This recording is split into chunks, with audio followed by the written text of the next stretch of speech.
Gentlemen, we are losing. Our escorts are deafened by our own convoy noise, while the enemy hears us from 50 miles away. Unless we resolve the acoustic detection issue, the Atlantic will be lost by summer. A British naval engineer suggested fitting sound-dampening mounts to every piece of machinery on every merchant ship. The projected cost was $250,000 per vessel and 12 weeks of dry dock. With 2,400 ships in the Atlantic system, retrofitting the fleet would span 138 years. An American researcher proposed coating hulls with rubber to absorb sound. The idea was tested and dismissed. The rubber deteriorated in salt water within weeks, created significant drag, and slowed ships by 3 knots, increasing their vulnerability.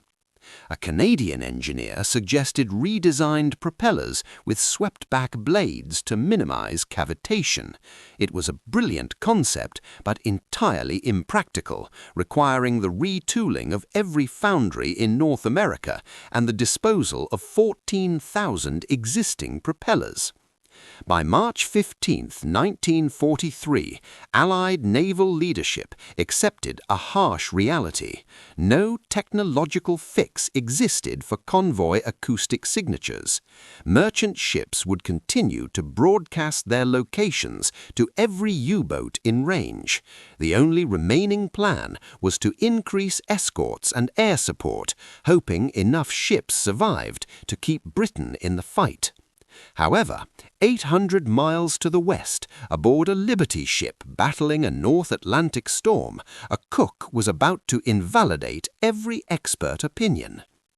Thomas Patrick Lawson possessed no engineering degree. He held no degree at all.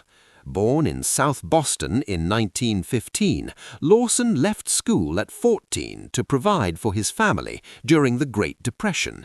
He worked as a cook in a diner and then as a galley hand on coastal freighters. When the war started, he joined the U.S. Merchant Marine at age 26, motivated by the $125 monthly salary, triple his Boston earnings. His June 1942 Captain's Review stated, "Lawson T.P., ship's cook, satisfactory performance, lacks leadership potential, suited for galley work only." No one anticipated brilliance from the man preparing breakfast. After the William Eustace completed 3 voyages to Liverpool, Lawson developed a peculiar routine. During his breaks, he would sit in the engine room and listen. His fellow crewmen thought he was eccentric. "Tommy's going to get himself killed," remarked First Mate Robert Chen. "That engine room is sweltering and deafening." But Lawson wasn't there for the temperature. He was there because he had observed something specific. February 19th, 1943, Mid-Atlantic. The William Eustace is part of Convoy SC-118, 63 ships in 9 rows. Lawson is in the engine room during a U-boat alarm. Huddled near the main steam pipe, the ship's engineer, a blunt Scotsman named Donald MacLeod, yells over the turbine roar, "Go back to your kitchen, cook. This is no place for the jitters." A torpedo has just hit a ship 2 rows away. Through the hull, Lawson perceives it, not the blast, but the aftermath. The water flooding the sinking hull produces a strange, hollow booming, followed by total silence. The U-boat can no longer track it. Lawson seizes MacLeod's arm. "The sinking ship, it stopped making noise." "Of course it did," MacLeod shouts back. "It's underwater." "No, I mean," Lawson struggles to clarify, "when water fills the hull, it kills the machinery vibration. The U-boat loses the signal." MacLeod looks at him blankly. "So, what of it?" "What if we flooded parts of our ship on purpose?" Lawson asked. "Not enough to sink us, just enough to muffle the engine noise." MacLeod's confusion turned to mockery. "That is the most ridiculous thing I've ever heard. Get back to your galley." But Lawson persisted. For 2 weeks, he filled a notebook with diagrams, water-filled chambers surrounding the propeller shaft, ballast tanks pressed against machinery mounts, and controlled flooding systems. He presented them to McLeod, who ignored him. He showed them to the first mate, who mocked him. He showed them to Captain Bannerman, who sighed and said, "Son, I value your effort, but leave the engineering to the professionals." No one took the cook seriously. March 24, 1943. The William Eustace arrives in Liverpool. Lawson has 48 hours of leave. He does something entirely unauthorized and potentially insane. He walks into the Western Approaches Command headquarters and demands to speak to an admiral about U-boats. Tommy Lawson is not granted an audience with an admiral. Instead, he is detained. 2 Royal Navy Shore Patrol officers stop him in the lobby of Derby House. "You can't be here, friend. This is a high-security military site." "I have to talk to someone about convoy noise. I have a solution." "Everyone has solutions, Yank. Move along." They are removing him when a voice echoes across the lobby. "Wait." The speaker is Commander Peter Gretton, a 29-year-old officer who has led escort groups for 2 years. He has just returned from Convoy ONS-5, where 13 ships were lost. He is exhausted and desperate for any advantage. "What did you say about convoy noise?" Gretton inquires. Lawson details his theory, the silence of a sinking ship and the concept of water dampening mechanical vibrations. Gretton listens with crossed arms. When Lawson finishes, the commander remarks, "That sounds absurd. Water inside a ship is usually called sinking." "Not if it's controlled," Lawson counters. "Small chambers around the shaft, pressed against the mounts. You aren't flooding the ship, you're creating acoustic insulation." Gretton pauses. "Say that again? Acoustic insulation?" "Water absorbs vibration better than air," Lawson explains. Gretton's expression shifts. "Follow me." March 25, 1943. HM Dockyard, Liverpool. Gretton takes Lawson to the corvette HMS Sunflower, currently in dry dock.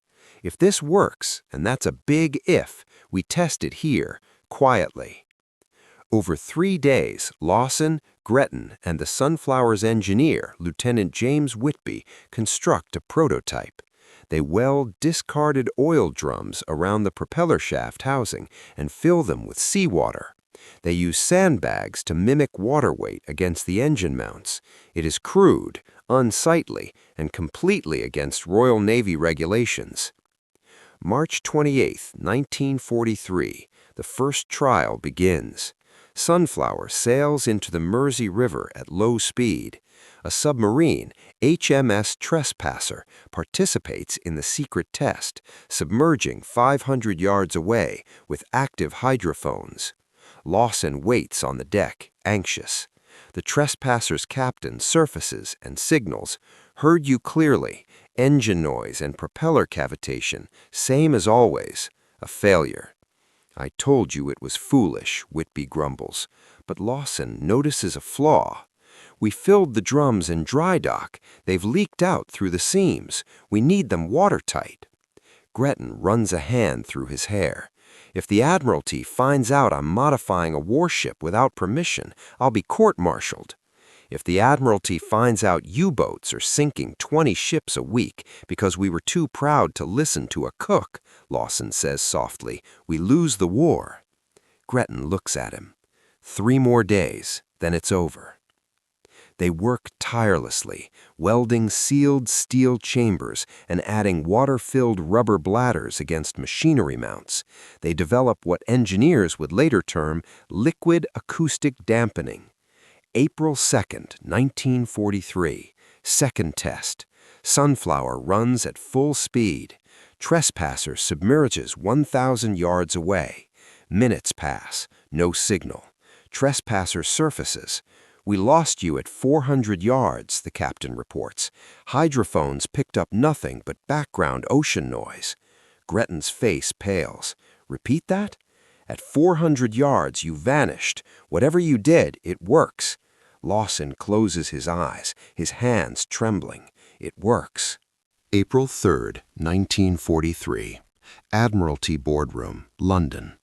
Commander Gretton requests an urgent meeting with Rear Admiral Max Horton, Commander-in-Chief of Western Approaches. He brings Lawson, much to the dismay of the staff. A merchant cook? An aide whispers. In the boardroom, Horton, a legendary World War I submariner, enters with 3 senior officers and Dr. Harold Burris. Gretton presents the findings. Hydrophone detection range slashed from 12 miles to 400 yards, a 97% reduction. The room erupts. "This is preposterous," Dr. Burris exclaims. "You've altered a Navy vessel based on the advice of a cook." "A cook who understands acoustics better than your department," Gretton retorts. "Commander, you are out of line," Captain Edmund Rushbrook warns. "This reckless experimentation could compromise—" "Compromise what?" Gretton interrupts. "Our current system of being heard from 50 miles away? That's working perfectly, sir." Admiral Horton calls for silence and turns to Lawson. "Explain it simply." Lawson stands, aware he is a 28-year-old seaman addressing the Navy's elite. "Sir, machinery creates vibration that travels through the hull into the water. Water absorbs that vibration better than air. By placing water-filled chambers around the shaft and mounts, you create a barrier that keeps the sound from reaching the sea." "It defies basic engineering," Burris insists. "Water inside the structure causes weight and stability issues." "Sealed chambers," Lawson clarifies, "positioned for dampening, not flooding, and we proved it works." "One test," Burris scoffs, "in a river with a friendly sub, hardly definitive." Horton leans back. "What would it take to equip a convoy?" Captain Rushbrook is incredulous. "Admiral, you can't be serious. This means modifying hundreds of ships, diverting resources."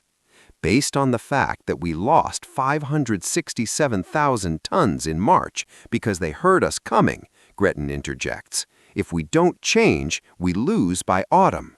The room goes quiet. Dr. Burris speaks cautiously.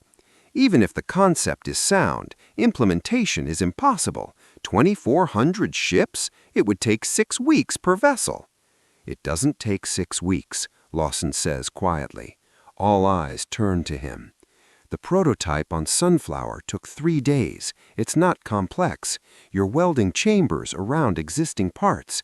Any dockyard can do it, and you only need to test it on one convoy first." Captain Rushbrook leans in. "And if it fails, we've wasted weeks we don't have." "If we don't try," Gretton says, "we've already failed." Admiral Horton stands, and the room follows.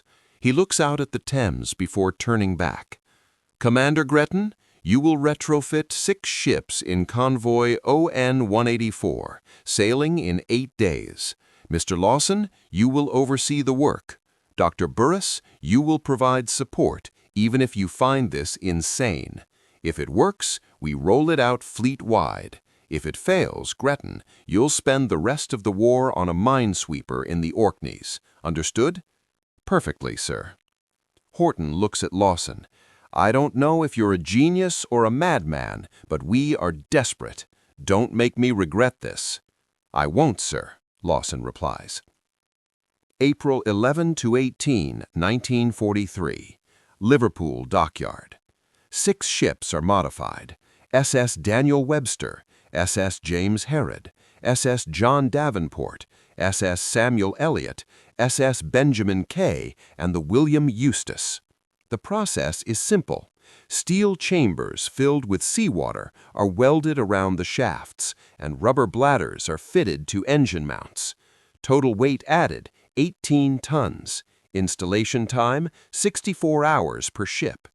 Naval engineers are skeptical, calling it jury-rigged plumbing. However, the tests are undeniable. Before modification, a Liberty ship is detectable at 11.7 miles. After only 0.4 miles, they are 29 times quieter. April 22, 1943, convoy ON-184 departs Liverpool. 43 merchant ships with 8 escorts. The 6 modified vessels are scattered throughout the formation. The convoy commodore is not informed of the experiment. If U-boats attack, it will be a true combat test. German intelligence has tracked the departure. 37 U-boats from Group Mice are positioned to intercept. April 25, 1943, mid-Atlantic, 2:14 a.m. Aboard U-264, Kapitänleutnant Hartwig looks, studies his charts. His hydrophone operator has been tracking the convoy for 6 hours. Contact weakening, Herr Kapitän. Signal is intermittent. Some ships are loud, others silent. Looks is puzzled. Intermittent? That's impossible. I'm tracking multiple signatures, but some disappear at 5 kilometers, while others are clear at 40. Looks orders the sub to periscope depth. He sees the convoy, but his hydrophones only detect 27 of the 43 ships. 6 are acoustically invisible. Looks makes a tactical choice. He only targets the ships he can hear. The modified vessels, quieter than the ocean itself, pass through the wolf pack unseen. April 27, 1943. Group Misa engages ON-184. Over 18 hours, they sink 9 merchant ships, a heavy loss of 47,000 tons. But the critical data point emerges. Of the 9 ships lost, none were the modified vessels. All 6 ships with Lawson's system survived. When ON-184 reaches New York on May 7th, Gretton signals London, modified vessels showed 0 engagement. Acoustic dampening effective. Recommend fleet-wide rollout. May 12, 1943. Admiralty analysis. Western Approaches runs the statistics. In March, the average U-boat detection range was 11.4 miles, with a 31% ship loss rate.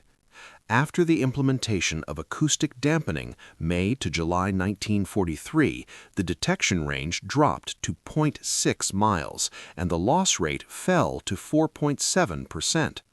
U-boat losses per engagement jumped from 1.2 to 4.8.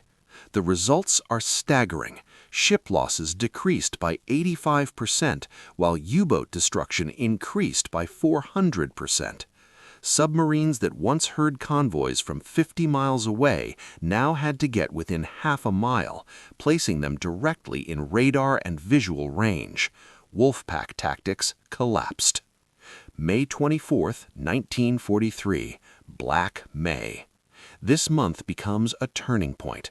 Allied forces sink 41 U-boats, 25% of the operational fleet, while losing only 58 merchant ships, down from 96 in March. Grand Admiral Donitz writes in his diary, "The enemy has achieved technical superiority in acoustic detection, robbing U-boats of surprise. Convoys have become nearly invisible. We can no longer predict attacks." A captured German operator from U-954 tells interrogators, "We didn't understand. Sometimes we heard them from afar. Other times they were on top of us before we knew it. It was as if the ocean went silent." By July 1943, 847 Allied merchant ships have been modified. Installation time is down to 48 hours, and the cost is just $2,000 per vessel. From May to December 1943, merchant losses dropped to 329 vessels, while 237 U-boats are destroyed. An estimated 4,200 merchant sailors' lives are saved. The war continues until 1945, but the tide has turned. The hunters have become the hunted. Post-war tributes followed. In 1946, Admiral Max Horton wrote, "Of all the innovations, radar, escort carriers, none were as simple or effective as Lawson's system. A cook solved a problem that baffled scientists." Commander Peter Gretton wrote in 1964, "Tommy Lawson never fired a shot, but he saved more lives than any captain. His genius was seeing what everyone else missed." Between 1943 and 1945, 2,047 merchant ships and 164 escorts were fitted with the system. It became the basis for the Prairie Masker noise reduction system still used on modern U.S. warships today, utilizing air bubbles instead of water chambers to mask engine noise. Thomas Patrick Lawson received the British Empire Medal in 1945, but shunned the spotlight. He declined a 1947 New York Times interview, stating, "I just mentioned something, others did the work." He returned to Boston, opened a diner, and never spoke of his contribution. His wife only learned the truth in 1978 from a historian. Lawson died in 1991. His obituary mentioned him only as a restaurant owner and veteran, with no mention of the 4,200 lives he saved or how he changed naval warfare. At his funeral, 3 elderly British officers attended, men who survived the war because U-boats couldn't hear them. They left a note in his casket, "Because of you, we came home." In 2011, the U.S. Naval Academy added Lawson's story to its curriculum. The summary: innovation doesn't require credentials, it requires observation and the courage to challenge the status quo. Lawson succeeded because he paid attention. The most dangerous phrase in any field is, "We've always done it this way." Today, every U.S. Navy surface ship uses descendants of the water-filled chambers a cook once sketched in a notebook. Sometimes victory depends on one person noticing what everyone else missed and having the bravery to speak up. March 17, 1943, North Atlantic, 400 miles south of Iceland. Convoy HX-229 battles through 15-foot swells, a fleet of 41 merchant vessels carrying 140,000 tons of supplies destined for the United Kingdom.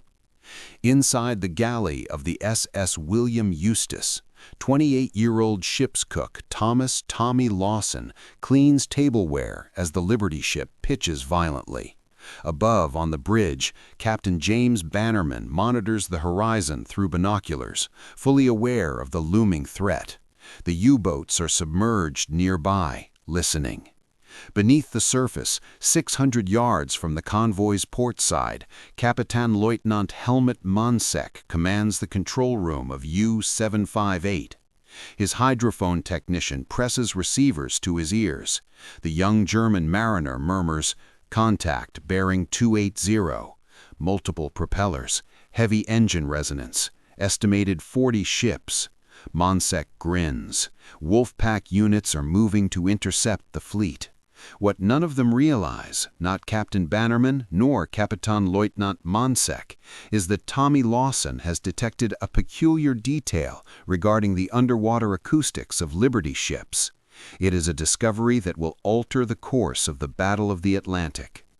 Over the following 6 days, 22 merchant vessels from convoys HX-229 and SC-122 will vanish into the North Atlantic, taking 300 merchant sailors to their deaths. It represents the most catastrophic convoy failure since 1942. Admiral Karl Dönitz, head of Germany's U-boat fleet, would describe it as the greatest convoy engagement in history. The statistics reveal a grim reality.